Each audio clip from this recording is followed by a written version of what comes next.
There's something quietly distinctive about people who grew up in the 1980s. Not loud, not obvious, but once you notice it, you can't unsee it. This generation didn't grow up disconnected from the world. They grew up bridging two worlds, and that rewired their psychology in ways researchers are only beginning to understand. Analog childhood, digital horizon. If you grew up in the 1980s, your childhood was almost entirely analog. You played outside. You knocked on doors instead of texting. You memorized phone numbers. But something different was happening in the background. Technology was coming, slowly, visibly, inevitably. You watched it arrive. The first home computers. The first video games. The first remote control that felt like power in your hand. Psychologically, this matters. Because you didn't start in a digital world. You learned to adapt to one. That created brains wired for transition, not dependency. Independence without isolation. Like 1970s kids, you were trusted. You came home from school to empty houses. You made your own snacks. You managed your own time. But unlike earlier generations, you also had structure.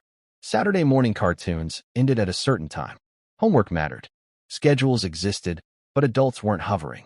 This created a powerful psychological balance. Independence without abandonment. You learned how to be alone, but not lonely. How to follow rules, without needing to be micromanaged. Psychologists call this secure autonomy. The ability to function independently without feeling unsafe, abandoned, or anxious. You just called it a normal life. Because it was normal in the 80s. Attention span and deep focus. Here's something most people miss. 1980s kids developed an attention style that barely exists anymore. You watched one episode a week. You waited for commercials to end. You rewound tapes manually. You stuck with boredom long enough for imagination to kick in. Your brain learned delayed reward and sustained focus at the same time. Not hyperfocus, not constant distraction, but something in between, a calm endurance of attention. This is why many people from this generation can still read long books, finish projects, and stay mentally present without constant stimulation. Social intelligence without screens. Your social life happened in real time, face to face, with no screenshots, no digital evidence. If you embarrassed yourself, it lived only in memory. If you fought with a friend, you had to see them again.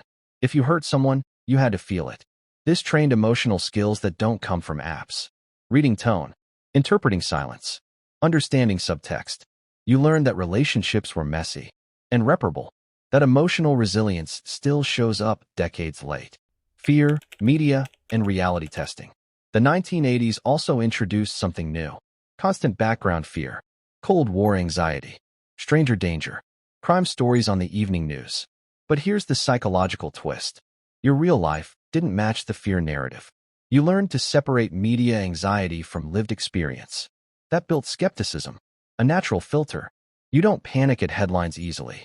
You ask, is this real or just loud? That skill is incredibly rare now. Failure and self-trust. Failure wasn't managed for you. You failed tests, lost games, embarrassed yourself publicly, and then life moved on. No online pylon, no permanent record, just feedback. This built a quiet psychological trait.